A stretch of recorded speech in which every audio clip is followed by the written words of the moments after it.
Thanks for tuning in to this college football playoff edition here on the Our Football Network, Our Football YouTube channel, as we're talking Oregon Ducks football.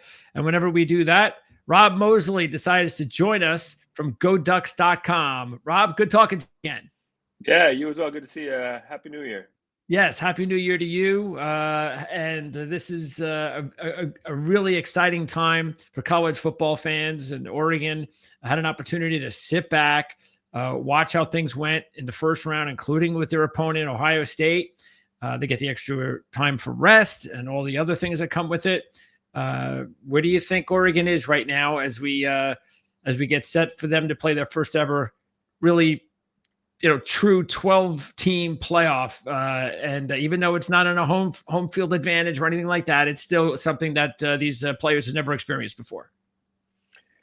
Yeah, I mean, ultimately, we'll know Wednesday evening, kind of where things were at. We'll judge it all through the prism of the result of the game. I mean, I think they feel like, when you had some time off, you try to maximize that. So you try to get some guys healthy that have been nicked up. You try to work on some things that cropped up throughout the season that might have given Oregon trouble, do a lot of self-scouting, things like that.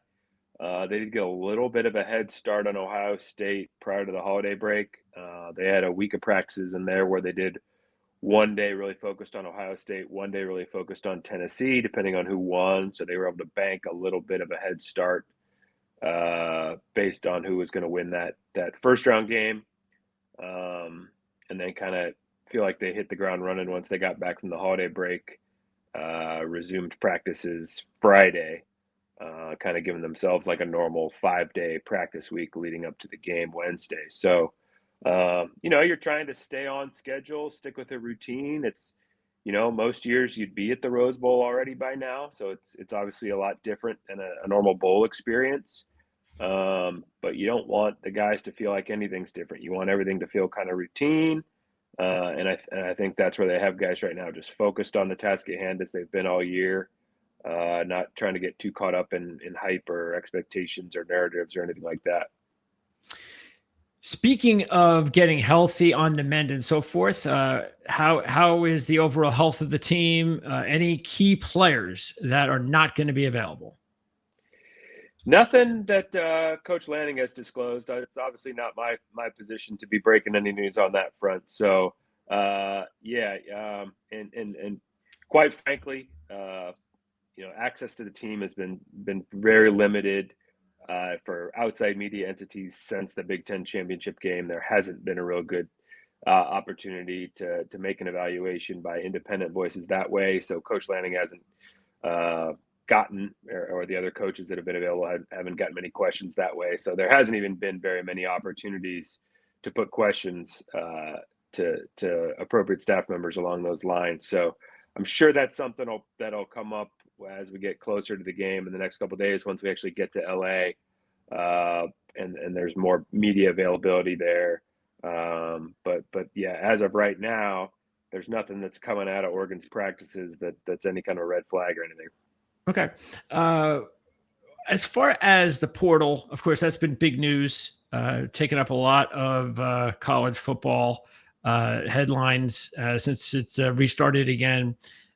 What about Oregon? Has there been any distractions regarding the portal? Any interesting or key transfers or anything like that on players that are deciding to potentially leave the program? No, the losses, there's been half a dozen, something like that, guys that have announced they're leaving. The losses have been mostly at positions of pretty significant depth, which explains, I think, why some guys see the writing on the wall and think maybe some opportunities might be better elsewhere, particularly at the edge defender spot. Oregon's got Jordan Birch there, Mateo Uyunglele, Tatum Tuioti, guys who have been kind of full-time starters all this whole year.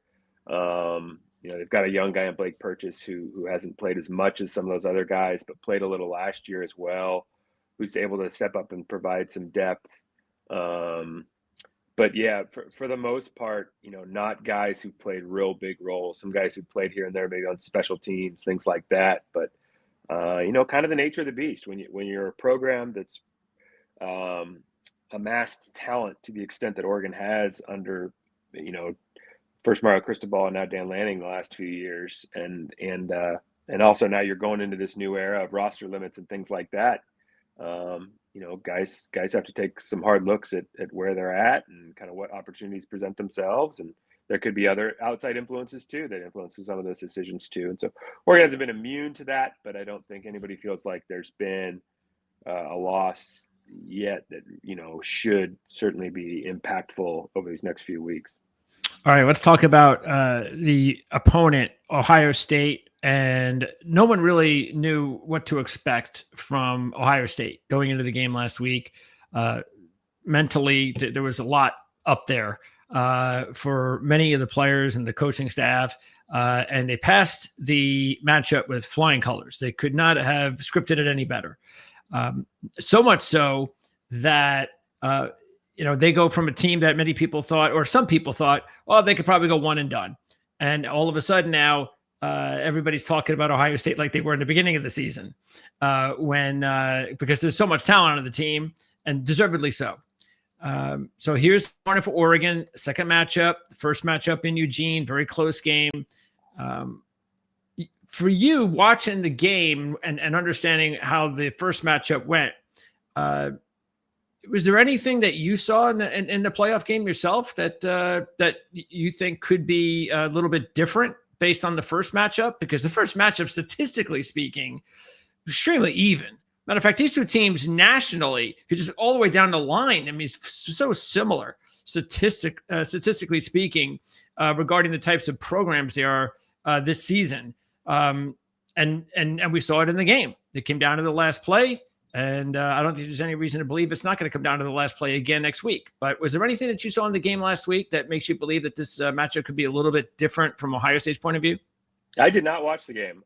Oregon had a men's basketball game at Stanford that I was covering. So I was shooting photos and writing a recap of a men's basketball victory over Stanford in San Jose.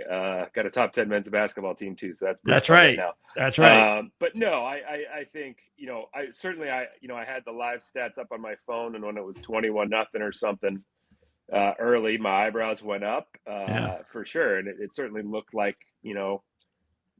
I don't cover Ohio State. I have not watched anything like all their whole season, but it certainly seems like a lot of folks thought that was the best version of Ohio State. So. Teams talk about wanting to be playing at their best at this time of the season, and so credit to them. It seems like they did that last week, and obviously they're going to be looking to do that again this week, as are the Ducks. I totally agree with you. I mean, I just think you look at the quality of talent across the board. The ability to play complementary football, offense, defense, run versus pass, all that. I think there's a reason a lot of people think these could be the two best teams in the country, and that this could be a playoff final caliber matchup in the quarterfinals. I think there's every reason to think that it could be the type of game that comes down to the last play again. So that's what makes it, for as exciting as it is right now, it's just nerve-wracking as heck. And under this new format, you almost feel like, a game like this, you're going to be relieved to win, but not necessarily overjoyed to win, because you win, you still got potentially two more games you got. Yeah. Whereas obviously, whoever loses is just going to be crushed, because a season with a really, really high ceiling is going to end two games earlier than you wanted it to. So, that's where my attitude is right now, and it's only get worse as the game gets closer, I'm sure. Well, you've been around a lot of really good Oregon football teams. What do you think about how this team, just overall, just the demeanor, even just how as you followed them throughout the season and as they get ready for this big matchup, do you sense anything different? Do you sense anything, an air of more confidence, anything in particular that leads you to believe that, maybe this team has something a little bit special or a little bit different? I think what stands out about this team is that there's nothing on its face that jumps out that way, where you're like, they play with this certain edge, they play with this certain energy. I mean, there's a level of professionalism. I think in college athletics, that's a word we kind of tried to shy away from over the years, but I think it's becoming more and more true now, kind of given the changing landscape. I mean, you have to handle yourself like a pro, prepare like a pro, keep your schedule like a pro, and have the demeanor of a pro to really be an elite team, not get too high, not get too low. And I think that's what's striking about this team. And Dylan Gabriel, I think, really helps set that tone at the quarterback spot. It's just a guy they talk all the time. It's about execution, not emotion. And I think this team really embodies that. You don't see him, celebrate too much. Usually when there's a big play, you don't see him get really despondent when they give up a play. Teams talk about next play mentality. I think they have that. So, obviously you got to have really, really talented dudes all across the board. And this team has that. You've got to have quality coaches that prepare them well to take advantage of their talents. And then, call plays that best take advantage of your skills. That's happening as well. But I think along with some of the things I think you and I have talked with, and a couple of times we've spoken about this year, the quality of this defense kind of for a program known for its offense, the defense has kind of closed the gap and become an elite unit as well. The depth across the board, both sides of the ball, is different than it's been in years past. But both those things we've talked about in the past. I think at this point, what really stands out again, it's just that level of focus from this group. Again, not getting too high, not getting too low. Staying focused on the big picture. Knowing what matters and what doesn't, and really staying keyed in on those things. Yeah, because when you take a look at the team, especially on defense, you see on all three levels there is significant difference-making talent. And that's what you need in order to have a really good championship type defense. And then on the other side, as we saw even in the Big Ten championship game against one of the top defenses in the country, how they're capable of just moving up and down the field at will at times. Have you been surprised about something specific in Dylan Gabriel's game as you've seen him? You knew where he was coming from. You knew he put up numbers but he had never been a highly successful championship type quarterback before. Now he looks like he could very well be that guy this season with this group. Is there anything specific that has surprised you about him that you didn't realize before he came here? Well, I mean, the first thing that jumps to mind as we're talking here, I've got Bo Nix and the Denver Broncos on TV. And, after watching Bo last year and now Dylan this year, I think what we do see is the value of experience. I mean, you just can't put a price on the level of experience both those guys brought to the game.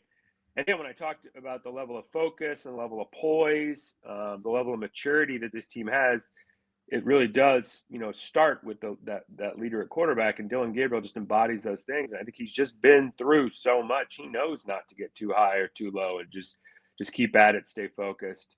One thing that jumps to mind is I think, like a lot of people, you look at a guy of his size and you wonder if that's going to be a limiting factor. But I just think he's so savvy in the pocket. He finds ways to, if a passing lane somehow is not there, and this is a really good offensive line, and they scheme it up pretty well to create good looks for him. But he is a guy who also, with his feet, can move around, manipulate the pocket, and create passing windows for himself when things start to break down a little bit too. So, that's been something that's been impressive.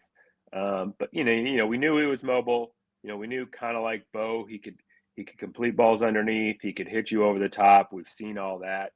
That Penn State game, you needed offense in that game. There's been games, the win at Wisconsin, where the defense had to win you a game.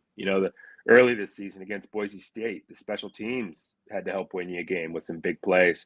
The Big Ten championship game was a game where you needed the offense to come through for you, and Dylan Gabriel and that group did that. So he's just been really fun to watch. Yeah, I mean, he has really grown on me as well. I kind of looked at him as more before this season. I personally looked at him as more of a, I don't want to say a gimmick quarterback. That's really slamming someone.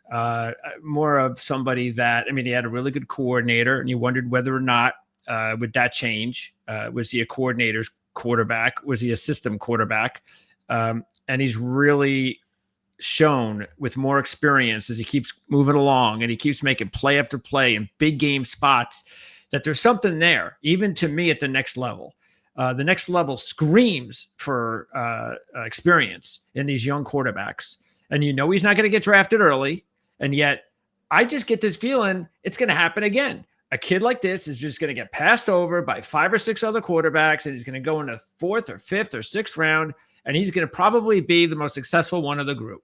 And he could probably even do it in 2025 or 2026, just like Bo Nix is doing it successfully. So that's the thing that I never thought I'd be saying about Dillon Gabriel when I saw him play just even a couple of years ago at Central Florida. Well, again, yeah, I think you look at players like Bo and Dillon who play a last season in college with the kind of experience they've already banked. You look at how much of a separator that is, and then you look at guys going to the league and how much of a separator just reps are in college for rookies. Because obviously, I'm nobody's expert on the NFL. I just watch it casually as a fan, but it seems like patience with young quarterbacks is thin, almost universally. And so if you can get a guy who's played a ton and banked reps, that you don't have to wait and give time to grow and develop, that you can just plug in and know he's seen a ton and will know how to react to various situations, and not that there won't be an adjustment curve. I mean, we saw that for Bo.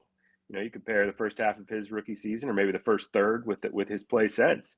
It's been a significant difference. So he had a transition to make, but you got to think the speed of that transition stemmed in no small part from all the experience he had under his belt from college. So, Dillon being a guy who can potentially follow those footsteps, follow the same formula, it does make you think that, it always comes down to, what's the organization you go to, what's the coach you go to, does the system fit you, all that. I mean, that's as important as anything else, it seems like, at the next level. But, if Dillon can get the right fit that regard, yeah, I see no reason why he can't have success at the next level. Jordan James is taken off this year and proven he even has another level with the success of Bucky Irving and what he's doing in the pros. Do you see Jordan James as a similar type of player? I know he's not the same style, but do you think Jordan is one of those players that probably just doesn't get enough respect? Yeah, that's probably fair to say. I mean, I don't know the whole landscape, so I don't know where he stacks up in that regard, but I just know he's been tremendously impressive for this team. We've talked before about how he came here as a freshman a couple of years ago, was kind of a short yardage specialist, and it thrived in that role, but also wanted to prove he could be more. And so last year, Bucky's here, Noah Whittington gets hurt, Jordan gets thrust into a bigger role as a number 2 guy, and shows he can be a more well-rounded guy. And then this year Bucky leaves, and it's on Jordan to kind of be the bell cow. And he once again he's stepping up, taking that next step in his career. And he just is a guy who, particularly in that Wisconsin game, late in that Wisconsin game, when Oregon needed to drive to a score, come from behind, he was just playing at a different speed than everybody else. When he would get the ball, I mean, you talk about a downhill runner. So he's going to be different in that regard. Bucky's looking to make you miss and has, pretty insane cutback ability. Whereas Jordan's going to be a little bit more of a put your pads down and run through a guy, and he can absolutely do that. So that's a tough way to make a living at the next level, given the quality of defenses you're going to face, just trying to run through everybody. But it's he sure can do it at this level. Yeah, and you wouldn't think that just by looking at their sizes are so similar, but they're not the same in the way that they approach the game on the field. And so that's interesting that it just shows you that everybody's got a different style, and everybody, like James, though, I think that's the one thing that, like you said, that he's probably going to have to figure out, because he's not the biggest guy in the world. And yet, and to tell you the truth, I think based on his size, he might be one of the more physical, kind of maybe he's similar in a way to like maybe an Isaiah Pacheco in that regard. Pacheco is not the biggest guy in the world, but he's also very physical and wants to run right through you. But look at Pacheco. He's dealing with injuries because it's a wear and tear that just gets to you if you keep with that style. But Jordan just has to go out there this season for the Duck fans and do it a few more games. And I'm sure if he could do that, they're going to be forever grateful. Obviously, I got to ask you about this matchup. So again, the first game was so close. Was there anything in the game that you could take out of it that was like from Oregon's offensive point of view? Was there something that you think that they did really well, or that they struggled at against this particular team? Well, I think the thing that was really striking from that first matchup, was Oregon's ability to just take shots down the field and successfully challenge that Ohio State secondary. And obviously, when you have Tez Johnson, Evan Stewart, you have a couple guys that you feel like can win one-on-one matchups with basically anybody in the country. But it's one thing to think that, and another one to go to do that against a really good defense. So I think that's a huge thing I'll be looking for Wednesday. Is I think generally speaking, without looking at the box score, the feeling was coming out of the first matchup, Oregon kind of won the explosive play battle. And obviously that's a huge deal. I think Ohio State really limited Ohio State's running game as well, with the exception of one or two big long explosion plays. So I think expecting to have the explosive play battle, really tilt in your favor that much again is a tall order. But if you can do that, holy cow! I mean, we all know how much of a key to victory winning explosives is, both ways. So that's certainly something I'll be looking for Wednesday. So we know Tez Johnson. We know what he's capable of doing with the speed. And you mentioned Evan Stewart, who had a big game in that first matchup. And we just talked about Jordan James. And Terrence Ferguson is one of the top tight end prospects in college football. Give me a player, an under-the-radar player that with this extra time, sometimes it could be a transfer, who's just starting to figure things out. It could be a freshman or a sophomore. But the later you go into the seasons in college football, you always get these unknown kids that just all of a sudden, boom. And we were thinking about them next year. And I know I brought this up to you already. And it's so funny because when I brought this up to you the last time, you mentioned Sadiq. Yeah. And then what does he do? But he goes out in his very next game. And I think it was the Big Ten championship game. I think that was it. And he actually had a really good game. And it was like, okay, well, welcome to college football. Welcome to the national landscape of the game here that you're going to possibly be a big part of in the upcoming years. But can you give me a wide receiver that is behind maybe some of the top guys that gets an opportunity to play now and then, that could come up with a big play or two? Well, really, it's four guys that are getting the vast majority of the snaps right now. And Trayshawn Holden is a big body who can make a play over the middle, really physical guy, kind of complements those speed guys. And then Justice Lowe is a guy who, when Tez Johnson was hurt after the Michigan game, Justice had to step up, and had been a guy who they were cautiously optimistic about, but hadn't really had a chance to prove it in games. And in some of the opportunities he had gotten, like late in games, he hadn't always taken great advantage. But when they needed him to step in for Tez, really looked solid. And so since Tez has gotten healthy, it's gone back to those top three. But there's really only one answer to that question, and it is Justice Lowe. And that doesn't mean he's necessarily going to be some huge X factor in this game, but it's just to say that it's really been that core group of guys, those top three, and then Justice Lowe, who are really handling the bulk of things. Kyler Casper is a guy, big, tall kid, like 6'5", 6'6", plays really well up in the air, big red zone threat, who I think they hoped was going to have a big role this year, got hurt midseason and is out for the year. So, he would have been the other guy who at this point you hoped was kind of rounding out the rotation a little bit and just presenting kind of a different look than some of those other guys. But, there's some really intriguing young talent in that receiver room as well, but nobody yet that has really been thrust into a bigger role yet.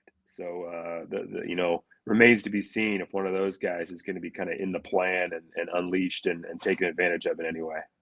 All right. So lastly, before I let you go, do you have, I don't know what you feel about, I'm not going to necessarily ask you to make a prediction, but just, do you have like a feeling at all, any different about this team? And do you think that if you had to give a prediction, not just on this game, but on their chances to win the championship, do you kind of feel, I think they're going to win it. I think they're if they play their football and nothing crazy happens out on the field and they don't give the game away or the refs don't side the other way in a crucial point in the game, that it's theirs. It's theirs for the taking, that this is Oregon's best chance to win a national championship.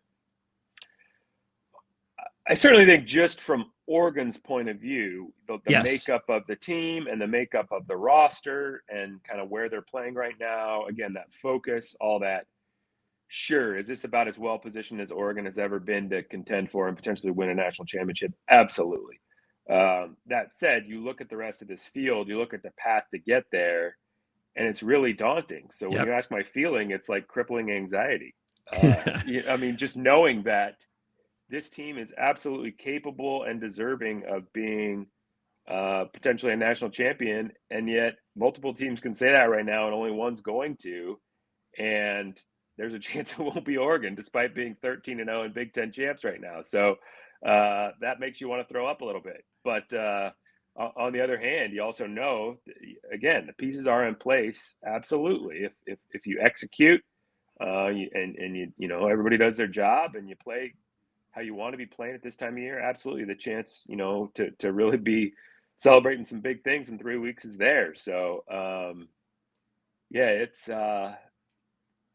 again, it's just so nerve-wracking to kind of be in the arena, even in a complimentary way with those guys and rooting for them and hoping for the best for them, but also knowing that, you know, on any given day it might not go your way. So yeah, it's going to be a tense few hours Wednesday, and then hopefully a tense few hours January 10th, and hopefully a tense few hours on January 20th. You can hope that's the case. Absolutely. And it is a different feeling when you're the favorite, when you're the number one ranked team, at least, and you're undefeated. Like you said, there is a different feeling to it. It's almost like you said, it's almost like, I want to get these games over with and win. And then after that I can relax, and then I'll watch the games over again without having a heart attack, that kind of thing. But the interesting thing in this matchup, though, is Oregon is not the favorite. So whether or not that helps them psychologically a little bit, I know it's only a little bit, but I was actually surprised that the team that beat the other team, I don't care where the game was at, Oregon beat Ohio State, Oregon is the number one ranked team, Oregon is the undefeated team, that they ended up as the dog in this matchup. And so I would think that there's a little bit that could be said about that, at least in this matchup, because like you said, whoever wins this game, without a doubt, is going to be everybody's pick, more than likely. I know SEC teams are still getting some love, but I just think once this game is over and people see how good this game is, especially if it's as good as we think it's going to be, and then you watch all the other games, I think you're going to have a pretty good idea that these were the two best teams playing. That, like you said, just unfortunately it was in the quarters and not in the final game. So, well, I think the way you look at this, the way things happen to stack up this year with which bowl games are in play for which rounds and who's in play in this bracket, Oregon has a chance to be an underdog against Ohio State this week. Hopefully advances to the Cotton Bowl and potentially be an underdog to Texas at the Cotton Bowl. Hopefully advances to play in the national championship and potentially could be an underdog to Georgia because the game's in Atlanta. Yeah. So, I think that's something that this team's probably not going to focus on very much because with any luck, that'll be the routine. That'll be the storyline for the next 3 weeks. And if that's the case, bring it on. I would love nothing more than to be talking to you before January 20th about, the disrespect. Oregon's about to play a third straight playoff game as an underdog. Bring it on. Because that means we won twice. Sign me up for that. So I hear you. Yeah, I don't think you make too much of it this time because potentially it could be the case all month. Well, they were my pick before the playoffs began, and as much as I'm a little bit weary of this matchup because Ohio State was so good last week, that I still feel Oregon is the way to go. But anything can happen, especially in a game that's going to potentially be really close. So best of luck, Rob. I appreciate you taking your time on a Saturday. I know you're obviously very busy, and then you're going to be heading out, heading to the Rose Bowl. And by the way, how awesome is it in the first 12-team playoff to have the Rose Bowl with former Pac-12 team and a Big Ten team. I mean, it couldn't be any better. It does feel a little poetic for sure. Yeah, it does. With the rematch and everything, and that game is just it's always a thrill to go there because the venue's amazing, the setting's amazing. Obviously, you get the mid-afternoon kickoff, so you get the sunset, and that's always just so iconic. The matchup as well. It's the fact that it is just a quarterfinal seems sort of less than the Rose Bowl deserves. Yes, but it's a new era, and we're all adjusting to it. So we're certainly going to soak up the chance to be there. That's for sure, because it's always a treat. And I think as you and I have talked before, I was here when going to the Rose Bowl was not normal for this program. So some of us still soak it up every time because we know how hard it was to get the program to the point where this was almost somewhat routine. Yeah, I think you and I might be a little bit impartial, but in my opinion, you take all the politics out if you could. You can't. But the Rose Bowl, it should be the championship game every year. It should be the Sign me up for that. Sign me up for that. It should be, but it won't be. Anyway, maybe we'll get that championship, the de facto championship game next week. And like you said, Rob, hopefully we'll be talking again. Hopefully I won't have to. I know I'm going to talk to you again in 2025, but hopefully I don't have to wait all the way till around August to talk to you. So again, have a safe trip out to the game. Enjoy it, and I'll hopefully talk to you again real soon. Sounds again. Happy New Year. You too. And by the way, let everybody know out there, links in the description for all of the ways that you can check out Rob's content. So if you're a big Oregon fan, you want to know exactly what Rob thinks, or just in general, a lot about Oregon athletics, check out the links in the description area. And again, go to goducks.com. For Rob Moseley and Greg DePalma, we'll see you next time on the Our Lads Football Network.